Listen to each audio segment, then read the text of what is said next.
Hello, hello, hello, everyone. Happy Friday Eve. We hope that you're having a fantastic week. I am here with my friend Elizabeth, and today we're talking about DIYing your growth. I know a lot of people were interested in this conversation, but before we get there, Elizabeth, you mind telling everyone who you are and why this topic is so important to you? Well, I'm so excited to dive in. So, I'm a LinkedIn learning instructor and I'm the author of this book, Leading Yourself. And the sentiment of all of my work is you don't have to wait on your organization. And I know you share that sentiment too, right? Like, even if your Absolutely. manager is not making this ultra bespoke development plan for you, even if your HR team is not, putting forth all of these offerings, you're in the driver's seat of your career and you can DIY your growth from whatever seat you're in. Man, I love it, and you have me hyped up right now to talk about this. Right, leading yourself. I think that title is so profound because oftentimes when you're in it, you're like, oh, I gotta wait for them to pay for this. I gotta get this covered, right? I gotta submit and all this other stuff. But I'm glad we're talking about doing it on your own terms. So I'm going to let you tell us, like, what is the first thing? Like, if we're like, okay, I do want to DIY. Where do you start? So, there's a huge spectrum of professional development opportunities. On one hand, you may be asking your company to pay for an MBA. On the other hand, you may just be listening to a podcast on your way to work and nothing inside of your job changes. So, I think when we're approaching this notion of how do you DIY your professional growth, it's important to consider what resources are at your disposal and what's your end game. Professional development is a huge bucket. Are you trying to advance your technical skills to make sure you stay relevant? Are you trying to work on some of those human skills in hopes for a leadership position one day? Are you trying to expand your network and be more visible inside of your organization? You can take this in a million different directions, but to make sure you get the result you want, you got to be clear at the front end. And I think that that is something we all can do, but that oftentimes is the hardest thing. So that clarity, right? That purpose of vision. Why do I want this in the first place? Why is it important for me to do X thing to develop myself? Because oftentimes, even in the workplace, we do things just because we said, "Oh, this certification is a nice to have." There's really no driver, no rhyme or reason. So I think what you just said, Elizabeth, is super important for us to start being more intentional about what growth looks like for us. What does it lead to? And why are we taking this said thing in the first place? And it's easy to be passive. A lot of organizations have great development plans, but those development plans aren't necessarily crafted with your Mhm. unique skill set, your career goals in mind, right? They're how to get from junior to senior, or how to make sure that you're able to, from a certification stance, achieve this, that, the other in a particular job. Only you can take the holistic view of your career. Yeah, and I think that more people need to start doing their individual development plans. Right? What do I see for myself? Because no one's going to take care of your career or you like you. At least, hopefully, you care that much. So I think that we all should just sit down and just take that time. Where do I want to be, 3 to 5 years from now? And then reverse engineer that. What do I need to do to get there? And again, all of our journeys are not going to look the same. We could be going for the same title or role, but that doesn't mean that the steps we take to get there are going to line up. And then we also need to be okay with that ambiguity that's in there, right? Because we know our paths don't go the way we want them to go, right? But if you do that plan, you're usually more inclined to start hitting at least a goal around where you want to land than you are if you just fly by the seat of your pants. Absolutely. And, we're talking in this conversation about making professional development plans. I don't want to scare anyone away. By professional development, you can commit to listening to a podcast once a week, right? For You sure. don't have to have this 3 to 5 year, here's all the skills I need, because even if you selected them, they're probably not exactly right. We know the world is changing rapidly. But what we want to tease in on, or what we want to hone in on, is this notion that your professional development is your responsibility to own. I read some research yesterday that professional growth opportunities is the number one reason people leave their employer. The number one reason. And what the majority of respondents found is that when they cited that as the reason, saying, I'm resigning because of this, suddenly there were all of these opportunities inside of the organization. They just Yeah. didn't realize it. They didn't ask for them. They didn't make requests and explore the viable options. So if you're sitting here thinking, like, I want more growth opportunities, they may be right beneath your feet. You just have to raise your hand. Man, that is so true. It's like oftentimes we're like, why can't this person just see this? Why don't they just know I need this next step? Right. But you gotta, they say closed mouths don't get fed. Right. So It's the you never truth. know. So that is so true. And I love what you said. Like it doesn't have to be scary. Like you can start where you are, start small. I love saying that I just want to learn a little bit every day. Right? It could be a podcast. It could be reading a paragraph of a book. It could be me having a conversation like we're having today. Right? Learning and growth does not always happen in formal patterns. True. And I think everyone listening to this probably has a drive to grow. Otherwise, you'd be on TikTok, not LinkedIn right now. So let's move from, if you know you want to grow, Shots you fired. know there's some things that you want to achieve, you want to learn. How do you get your boss on board with that conversation? And so often we get into trouble here because our ask is vague and ambiguous. We say things like, I want opportunities or professional development or growth, and everyone means different things by those. Have you seen that play out before? Oh, 100%. And it's like, I want opportunities, and then they just expect like someone's going to be like, oh, yes, you know what? I was actually thinking about this thing for you. Does not usually happen that way. So No. be specific for sure. Yes, Mr. Habib, you can ask a question. We have YouTube, LinkedIn, and Facebook going on right now, Elizabeth, in the chat. So hi to everyone that's engaged with us right now, and for those watching the replay. Yeah, keep them coming, and let us know where you're coming from if you are tuning in live. I see we have from the UK. Hello, Natasha. Hello, Mr. Habib. Your questions are welcome. This Absolutely. conversation about DIYing your growth is a global conversation, never more relevant than now. So 100%. back to where we were, it's on you to identify where you want to grow in the path to get there, whether it's technical skills, human skills, or networking visibility angle. And it's on you to make a specific request of your manager, not, I want more growth opportunities. I want to develop myself. Do you want to champion some cross functional initiative? Do you want to shadow someone in another department? Do you want to lead informally on some high stakes things? Do you want to attend a webinar, to go to a conference? It could be a million different requests, but when you're specific, you're much more likely to get a yes than your manager being like, to your point, oh, you want professional development opportunities? I have curated this list of perfect projects that will help you grow. Like, managers are busy. They're leading teams that are too big. Everything is changing rapidly and they're overwhelmed. If you're waiting for your manager to serve it up, it's going to be a long wait. It's going to be a long wait. And I would say, like, in the military, we have something called bottom line up front. Like, so what that means is you can have a whole, debrief of why you need this thing, but I want to put the bottom line up front. I want to let them know, what I'm looking for, how it benefits the organization, and then what I expect to come back with, right? Because when they do that, when you have that, it's really hard for them to say, yeah, but we can't do it right now. If you're saying, like, this is your ROI, this is why I want to do this thing, like, that helps tremendously. And it also gives you clarity. Absolutely. If you can't answer why you want to do it and what the win for the organization is, you got some work to do before you bring this up to your boss.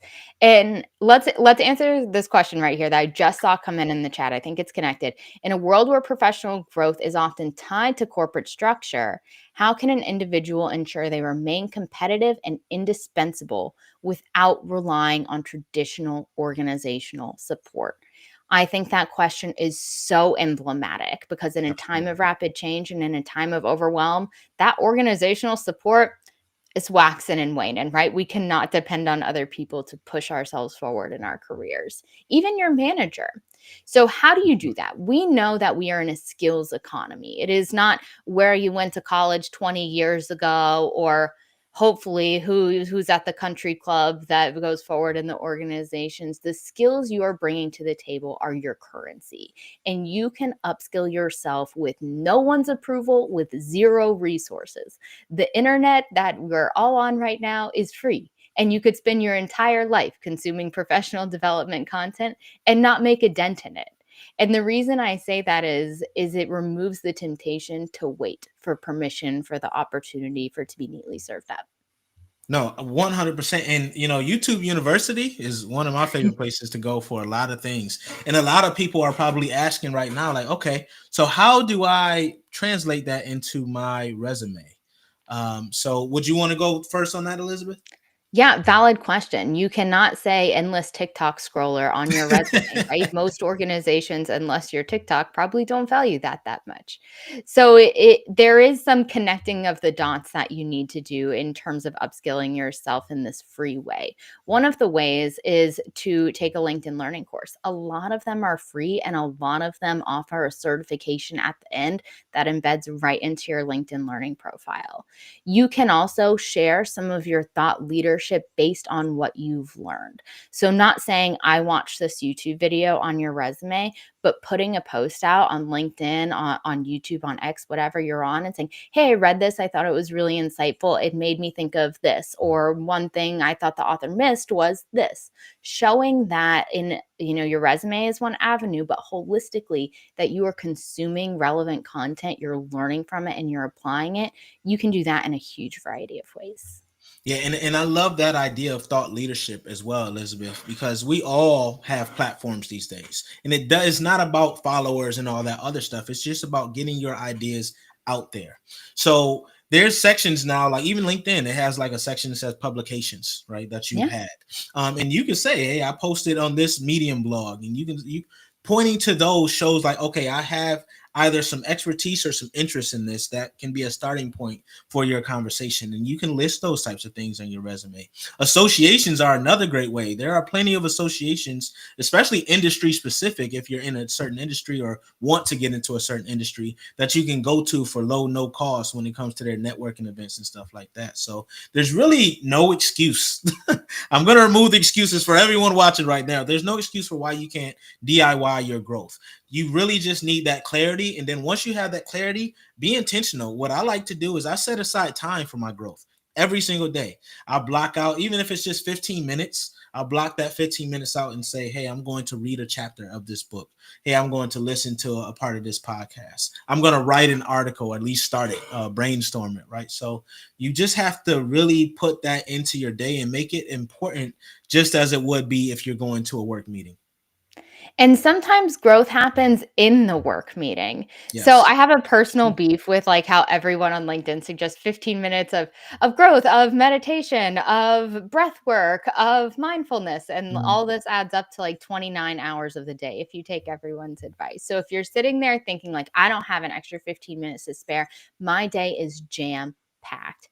Yep. Consider the opportunities for growth inside the meetings that you're already having. How can you ask a question of one of your colleagues? How can you take some advice from your boss and implement it into something you are already doing? That growth trap happens when we say, I don't have time to grow. LinkedIn had some fascinating research on this 2 years ago that people say growth is a top priority and they don't have time to do it, which I think is so emblematic. So, having that mindset of, okay, I'm already doing this work, I'm already in this meeting, I'm already having this conversation, how can I get a little bit more out of it? And how can I leave better from it?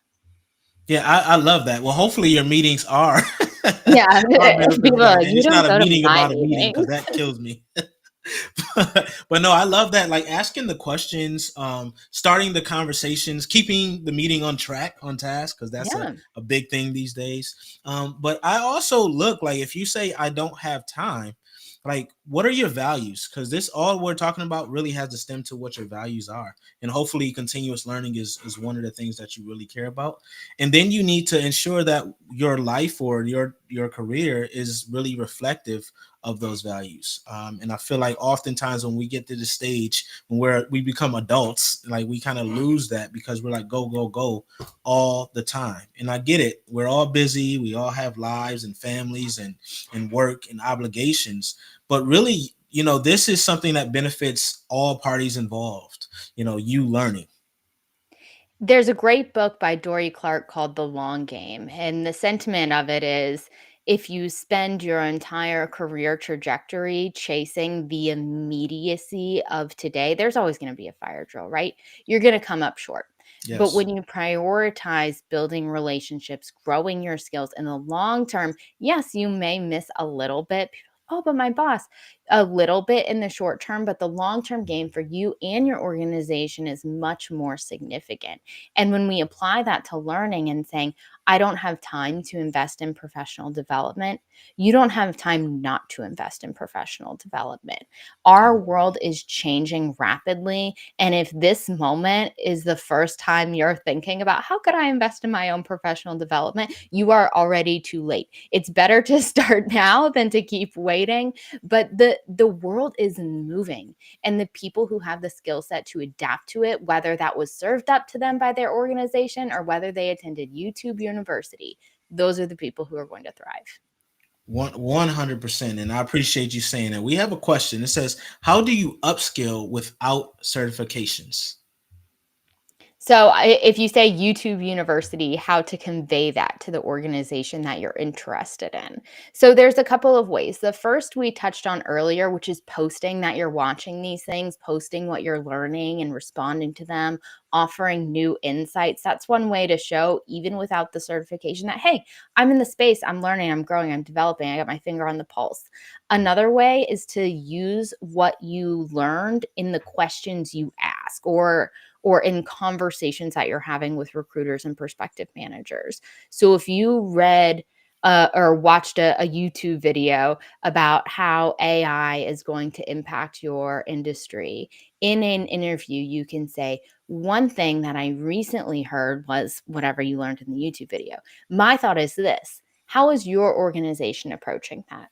So, again, this bucket of professional development doesn't always translate into checking boxes on a resume and having more initials after your name.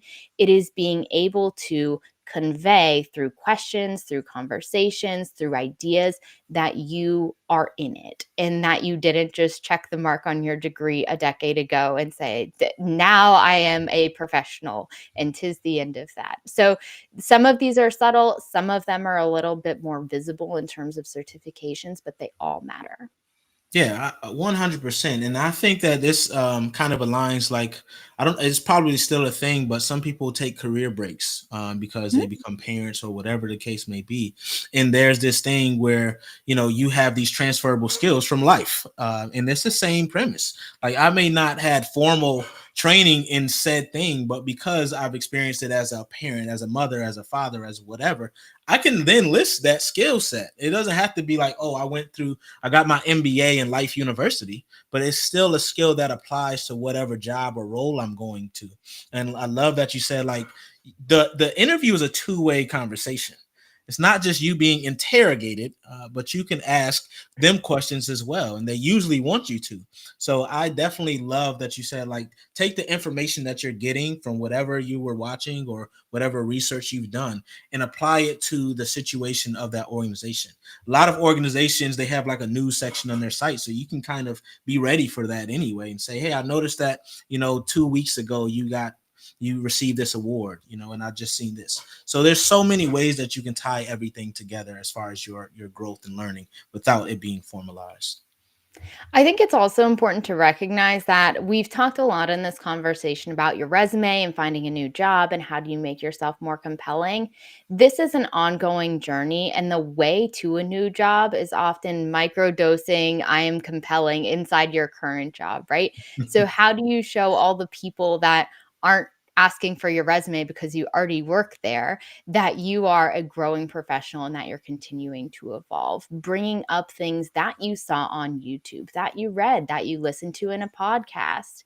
That is valuable inside your organization, even if you are not looking for a new job, because it opens the door in a lot of cases to things like stretch projects, being involved in higher priority initiatives, being, mentored even informally by a senior leader. This positioning of ourselves is certainly important in a job search, and we want to be highlighting our professional growth there, but it's also important internally, and demonstrating that you are someone who is continuously growing and that you're investing in yourself, your fingers on the pulse, you're looking for opportunities to learn, not necessarily a new job all of the time, that matters too.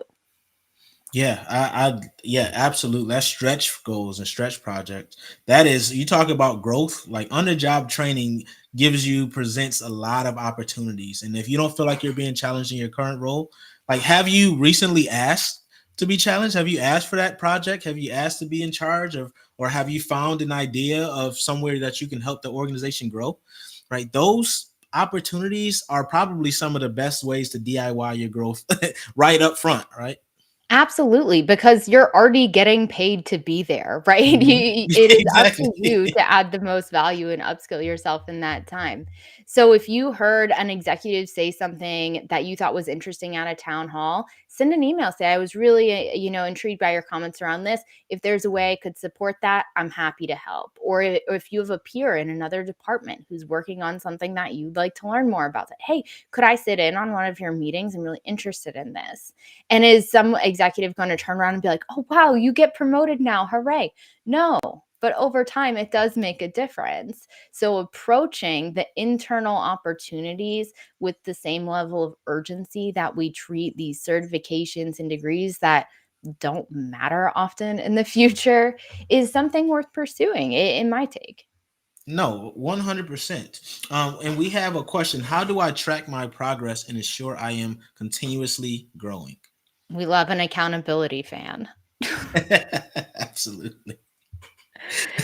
Some of this is going to depend on what you're after, right? If you are getting something like an MBA, checking off your courses is obviously the straightforward path. But unfortunately, a lot of this isn't necessarily trackable. One way to do it would be to assess your time. How much time are you spending learning? You run into a little bit of a quantity versus quality problem there. How much new information are you consuming? Again, harder to gauge, but I think reflecting on balance, like, hey, what have I learned in the last 3, 6 months? How have I demonstrated that to my organization and my professional network? And what's next for me? That's going to keep the momentum going because it's really a tough thing to measure in a lot of cases. I don't know if you have better suggestions than that, but it's a Yeah. tricky question. No, I wholeheartedly agree. I mean, more technical things, more technical skills is kind of easier to measure because you can actually start a project. Like someone mentioned, Deepak, you mentioned IT and software engineering. You know, a lot of times you can get on a project and get a widget created that shows like, oh, I'm getting some mastery in this thing. But one way I like to know that I'm growing is teaching it. Right. So if I learn a new skill, can I teach that skill to someone else? That is the true definition of mastery right there. We can explain something complex or something that people may know, but go a little deeper into it to people so they can then apply it themselves. That's how you know if you're continuously growing. That's from my perspective. I love that take. And I think the opportunities for even entry level employees to mentor interns, new hires, to offer some perspective to more junior colleagues, that is such an amazing learning opportunity because through teaching, Ruth Gotian writes about this in her new book. She wrote The Success Factor, which I loved, and her new book is The Financial Times Guide to Mentoring. She has some really compelling research around how much you learn being a mentor, doing the teaching. And to your point, offering to support someone else can be a huge growth experience for you. Yeah, absolutely. I found that that's my favorite way to do it. And like you said, you continuously learn from that as well. Just because you're in a position like a mentor doesn't mean that you have to be closed off to the lessons learned from the mentee. So I love that. I'm gonna have to check that book out, Elizabeth. That sounds like a good one. I'm a We fan are of it. getting a lot of engagement. I love it. So Albert asked, how can someone stay accountable when they're navigating professional development on their own? So, from my standpoint, success is not a lonely journey. It shouldn't be, at least. So, I want you to find the accountability partner or a goal buddy to help you, right? Because you're not always going to be driven enough to stay the course. Like, some of us are very self motivated. We have that intrinsic motivation factor, but you still need someone to say, hey, how's that going for you? Something as simple as that can be what keeps you on track. What about And you, Elizabeth? I agree, and don't rely on your manager to always be No. that person. Your Yeah. manager can be a great support system for you, but someone who is even external to your organization is going to take a different lens. Because let's say you are prioritizing, I'm going to spend 1 hour a week learning something, on LinkedIn Learning or listening to this podcast. And you go to your manager and you say, "Oh, I didn't do the hour a week." They're going to say, "Oh, but that's okay because we had this really important project and you managed to do that," right? Yep. You need to find someone to hold you accountable that has your unique best interest at heart. And your manager is likely a very well-intended person and wants to prioritize your growth, but they have a lot of people to please and a lot of metrics that they're held accountable for. And going up to their boss and saying our work didn't get done because so and so wanted to listen to a podcast, it is not really what they're trying to convey. So think about who your accountability partner is and why they would be incentivized to hold you accountable. Absolutely. And if it is just you trying to hold yourself accountable, I mean, you can track anything. Like if you put it, like we talked about, your calendar, or if you write it down, like, hey, I'm going to do this thing, and you're not doing that thing, then then you're not being accountable to There yourself. is some app where you can, like, upload an embarrassing picture of yourself, and if you do not do the thing that you said you were gonna do, it Yeah, sends it to, like, your closest friends or I've your seen that. contact list or something. I So if forgot you the are name. Yeah. really struggling with accountability, there is certainly technology tools that, for better or worse, will hold you accountable. But to me, accountability comes when you're enthusiastic and you're excited and you're driven for that end goal. So instead of someone like, "Did you do it? Did you do it? Did you do it?" You want to focus on the upstream energy that's going to push you. Yeah, absolutely. And that's another thing about it. I'm glad that you just said that, because accountability is one of those things. Like sometimes you also have to check in, like, is this even the thing that's on the path for me right now? Like, or do I want to pivot from it? So you also have to check in with yourself to ask those things, like, is this learning that I'm doing right now relevant anymore? Sometimes you find that, what matters to you has shifted. Absolutely. Accountability only matters if the objective is actually valid. Holding yourself accountable to something that is not going to make a difference and you also don't enjoy it is just going to result in a really frustrating experience. Absolutely. So we are winding down now. So I know we have one more question in here. It says, "How do you identify which skills are most valuable for future proofing your career?" That is a great question. So, what we know so far is that the ability to use technology will safeguard you in the near term. So, your immediate focus is getting comfortable with the widely accessible tools specifically relevant to AI. In the long term, we know that the skills are future proof are the ones that are the ability to inspire other people, the ability to lead, the ability to communicate clearly. And technology plays a part in all of those, but these uniquely human elements, that is where we want to be focusing our long-term attention. These technical things, they're changing rapidly and you certainly need to learn them, but over-indexing on the near term and forgetting your uniquely human attributes, I think is a tempting trap when so many posts are, do you know how to use AI? Do you know how to use AI? Here's Yeah. 75 new ways to use AI. Don't fall victim to that. Take the long view of your life and ask yourself, if I were 10, 15 years down the road from this, what is the core of my industry and how can I develop those skills? Love it. That's couldn't have said it better, Elizabeth. Thank you for saying that and pointing to human connection and being human in the first place as the number one place to start, because they call them soft skills, but they're really foundational to whatever you do, including working with technology. 100%. And I think, I'll speak for myself. It's scary to look at the future of technology, especially what it means for so many industries, including my own employee engagement and communication and content creation. But when you shift yourself to a place of empowerment, you say, I'm going to learn these things, I'm going to get good at it. I'm going to bring my uniquely human skills to the fore and I'm not shaken because of this, you empower yourself. And that is the sentiment, I think, of both of our works, right? Like, you do not Absolutely. need to have it all mapped out. Do not need to have an awesome manager, a great job, all of these perfect conditions to make progress. You're responsible for yourself. And is it going to be perfect? No. But can you improve whatever situation you're in? Yes. And I feel like that's something that we most need to refocus on, is not so much the outcome of these growth opportunities we're talking about today, but really embracing what that stands for. Because if you set out to do this thing, you're already becoming better. You're already growing if you're open to the lessons that's being applied on the journey. So I really enjoy that. I And like that. if you've been with us this whole time, congratulations in investing 30 minutes of your professional growth today. Hopefully, we've left you with some ideas on finding growth opportunities, identifying whether it's a podcast, a course, a specific skill, a stretch project, what would benefit from you for you, talking about that with your manager, finding external resources, external support systems, some accountability beyond your organization, and using that momentum to embrace the future head on. I love this comment from from Shane. Soft skills need a rebrand, really core personal skills. Couldn't Yes. agree more. Yes, Shane. That's part of my plan. Every organization I go into, I say that. Like, it's not soft skills. Like, let's change the name. I call them foundational, but I like that core personal. I might have to use that, Shane. But no, I appreciate your time, Elizabeth.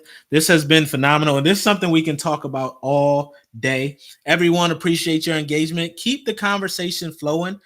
We will get back to you in the comments. And I think that, us all having this conversation and being engaged and involved is another way that we can grow together. And that's really what it's all about. Doesn't need to be a lonely journey because it's your professional growth. You can grow together. And that's what I recommend. A mic drop moment. The power's in your hands, and we're here to support you. Absolutely. Well, Elizabeth, tell everyone how they can connect with you. So, on the note of DIYing your professional growth, I know both of us put out a lot of content on LinkedIn that's completely free, whether it's videos, lives, graphics, text posts, lots of nuggets on how you can improve your work experience. I also have a book, Leading Yourself, which is a playbook for creating meaning, joy, and happiness in the imperfect job you already have. So, if you feel Mm, like I'm not moving. The economy is weird, but this has got to get better somehow. The power is in your hands to make it so. where can we find the book? Everywhere books are sold, Kindle, Audible, Amazon, Barnes and Noble, hopefully an independent bookstore, please. Um, but I appreciate the support. No, absolutely. And you can connect with me, LinkedIn primarily, Jevon Wooden. You'll see a light bulb next to my name. And shoot me a message. I'd love to start a conversation with you to learn more about you and how we can help with your profession, your growth. So until next time, everyone, remember to keep ascending. You are the change we need.